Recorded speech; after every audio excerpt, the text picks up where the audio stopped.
Hey everyone, today's Get Ahead video is Get Ahead in Davenport, Iowa. It is possible to buy an affordable home with an average or even below average salary in 2024, and I'll show you how.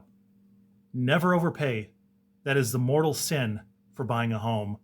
Um, Most certainly if you're an investor, but also if you're going to buy an owner occupied, if it's your home, if it's your dream house, you're going to be tempted to overpay. So you do want to buy as low as you can. You can always refinance the interest rate, but you can't refinance the price. So always keep that in mind. And so that's why I wanted to do go through some basic price negotiations and look at some items on these three particular homes in Davenport that I just wanted to share with you guys to give my opinion of what I'm seeing on these homes and what are some negotiable variables. And the first house I want to look at is 13 Riverview Place, 13 Riverview Place, Davenport, Iowa. It's a 4-bed, 2-bath house with 1,456 square feet and with an asking price of $100,000, a 20% down payment of $20,000, an interest rate of 7.066%. I'm being conservative. I'm going high on the rate right now, even though rates are coming down, but we're going a little higher. And maybe that will even help build in any kind of student debt or any kind of debt you may have into your budget. With an interest rate of 7.066%, monthly taxes of $134, and a monthly insurance payment of $35, your total monthly payment will be $705. With a required household income of $25,380 at a 33% debt to ratio income. Like I said, since I'm going high with the interest rate, that might factor in any kind of debt you may have into that 33% if you get a lower rate than 7.066%. If you want to use an FHA loan with 3.5% down, your down payment will be $3,500, which will bring your total monthly payment to $857, with a required household income of $30,852 at a 33% debt to income ratio. And the price to income ratio for this house is 3.2, meaning that you could buy this house for cash with just over 3 years of your annual salary, which is pretty good compared to San Francisco, which I think is like 12 or something. So not too shabby in Davenport.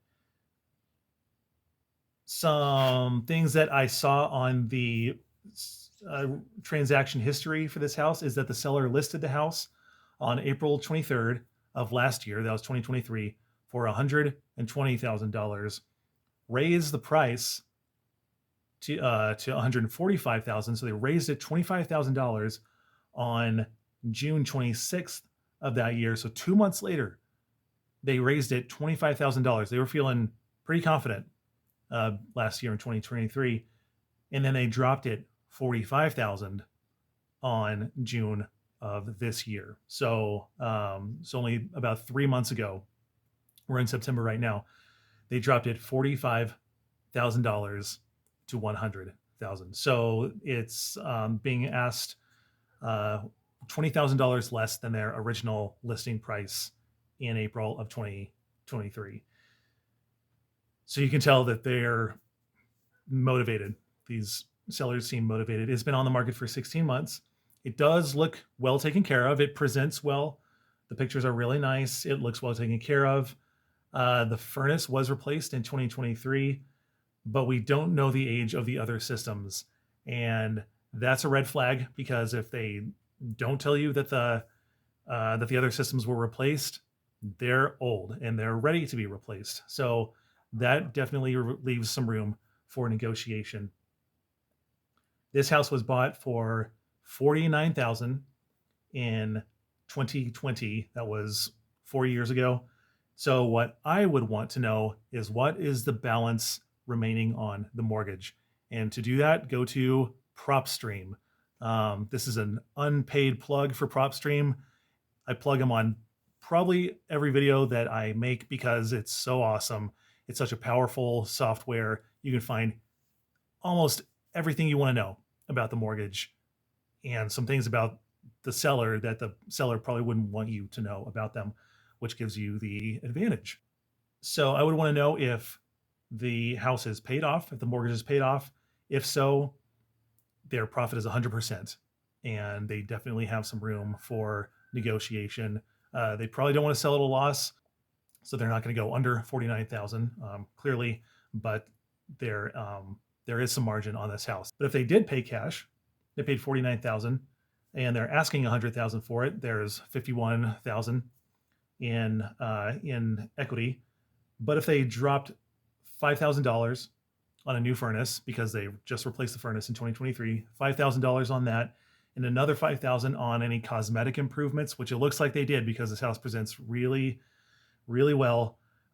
They're all in on this house, rounded up $60,000. So that's 49,000 cash if they paid cash, another 10 or $11,000 rounded up for the furnace and any cosmetic stuff they did. So that's a margin of $40,000 after only 4 years. That's $10,000 a year. That's an ROI 66% cash on cash, or 16% per year. I would try to negotiate the price down to $90,000 on this house, and that would still give them an annual ROI of 12.5% cash on cash for this house. This omits any foundational or chimney improvements, which would be another $3,000 to $5,000 each, depending on the item and the severity of that item. So barring these concessions, the seller would still be making a killing at $90,000 if it's paid off. So they would be doing pretty well on this house. 12.5% cash on cash year over year. That's a win in my book. So it's a win for them, and you're killing it with a mortgage payment of almost $300 less than $1,000. That's just awesome. That is awesome. So that is the first house that I wanted to look at. Let's see. Let's look at the next one. The next one is 1235 Scott Street. And this is a 3-bed, 2-bath house with 1,512 square feet.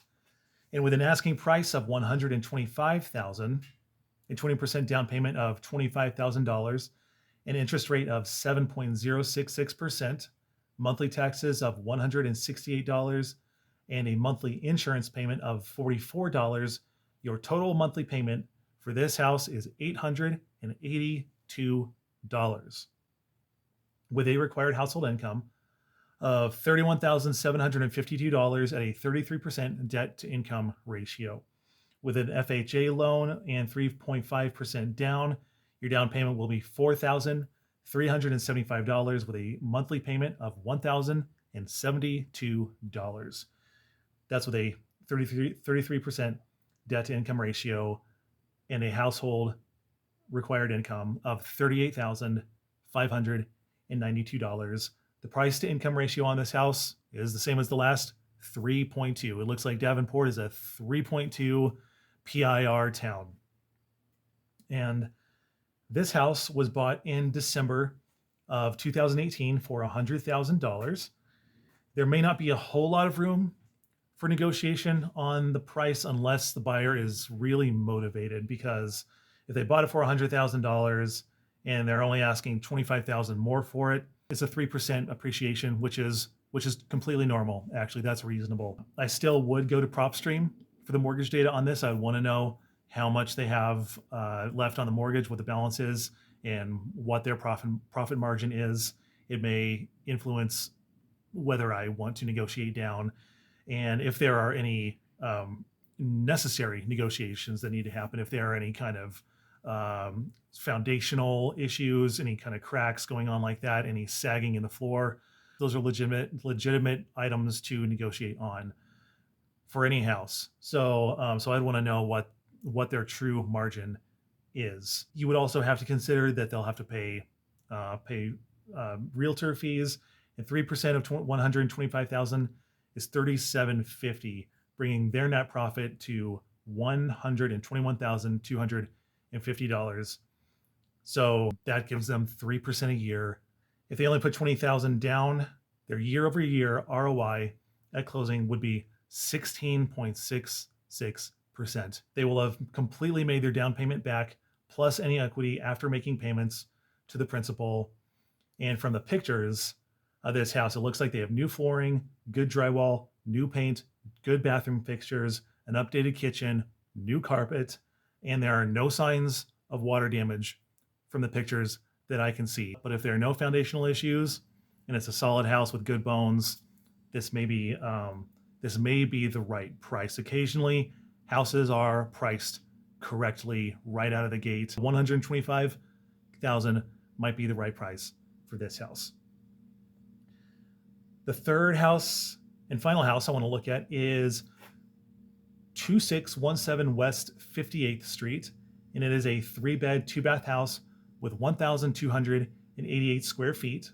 It has an asking price of $140,000, and with a down payment of $28,000, an interest rate of 7.66%, monthly taxes of $188, and a monthly insurance payment of $49,000. Your total monthly payment for this house is $987 with a required household income of $35,532 at a 33% debt to income ratio. If you want to use an FHA loan for this with 3.5% down, your down payment will be $4,900 and your total monthly payment will be $1,201 with a required household income of $43,236 at a 33% debt to income ratio. And the price to income ratio on this house, just like the last two, 3.2%. And some things that I noticed about this house are that the kitchen and bathroom are dated and they look like they might be partially under construction already, like there was some work started on them, but they need to be finished. But the other rooms that have been renovated cast a really great vision for the house, and that can be a great runway for the new owner to look at the finishes and just copy and paste from those rooms that are finished into the bathrooms and the kitchen. This house was last bought in 2005 for $89,000. I would go to PropStream to find out the mortgage balance for this one to see what their profit margin is. Negotiate down about $10,000 on this one because you will be spending money on the kitchen and 2 bathroom improvements. And after 20 years, it's likely that the owner has paid the mortgage off and is looking at 100% profit. So definitely negotiate down $10,000. You're going to need that cash for the improvements. That leaves the seller a 68% cash on cash ROI, which is a respectable 3.6% year over year appreciation rate. And so when we estimate the PITI, which is an acronym, PITI for principal, interest, taxes, and insurance, understand how much your taxes will be when the house is reassessed after you buy it. So we're moving from the individual homes to just more general pricing of the home so that you can know that if you can afford it or not. A lot of people in the past 2 years overpaid on their house, and now that their taxes have been reassessed, they're shocked and surprised that all of a sudden their house payments are ballooning out of control. And if these people get laid off, you have a perfect storm for foreclosures. Make sure that you know what the taxes are going to be after it is reassessed, especially in the case if your insurance spikes, which is going around these days. It's not just Florida. It's not just California.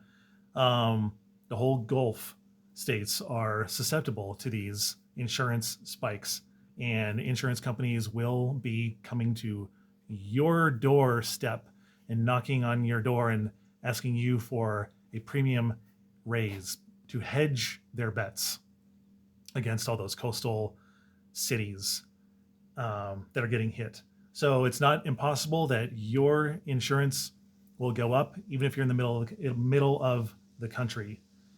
And I would plan to double your estimated insurance payment and work that into your budget. Make sure you look at your estimated insurance payment, double that, and work that into your monthly budget before you buy the house. Make sure that you can pay double.